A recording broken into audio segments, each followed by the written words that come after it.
presented by Ridhan Music.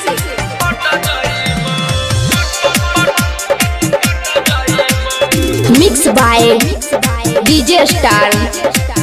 Bholenath recording studio Banawar Bishunganj. गवना करा के पिया गेला हो बहरवा, उठो है देहिया में अजबे लहरवा।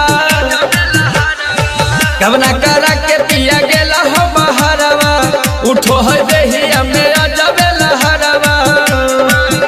ए जी मामला हो आई संसलट जाइबो, नहीं आइबो त देवर से पट जाइबो। तोरा आशा में हम लागा हो बिलट जाइबो, नहीं आइबो त देवर से पट जाइबो।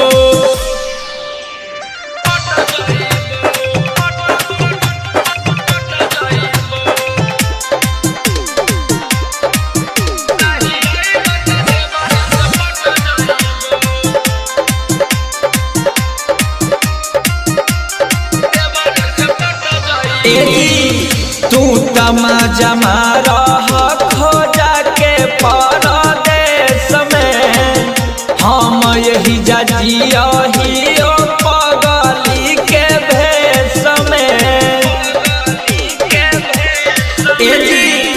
तू तमाजा मारा खोजा के परदेश में, हम यही जाजिया ही आई पगली के भेष में।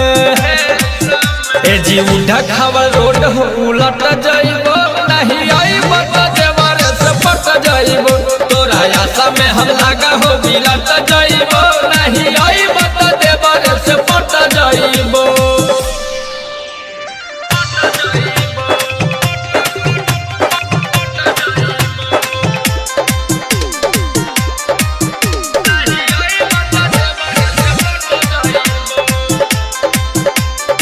Bholenath recording studio Banawar Bishunganj. हाँ रहत ऐसन रहन तबु नाई जैतो खेत जी, आके फेर धरत रही खुरपी वाला बेटा जी। ए जी रहत ऐसन रहन तबु नाई जैतो खेत जी,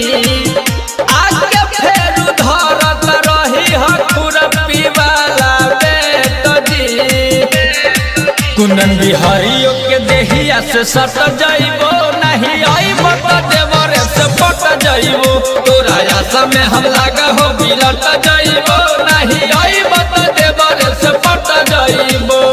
भोलेनाथ रिकॉर्डिंग स्टूडियो बानावर बिशुनगंज।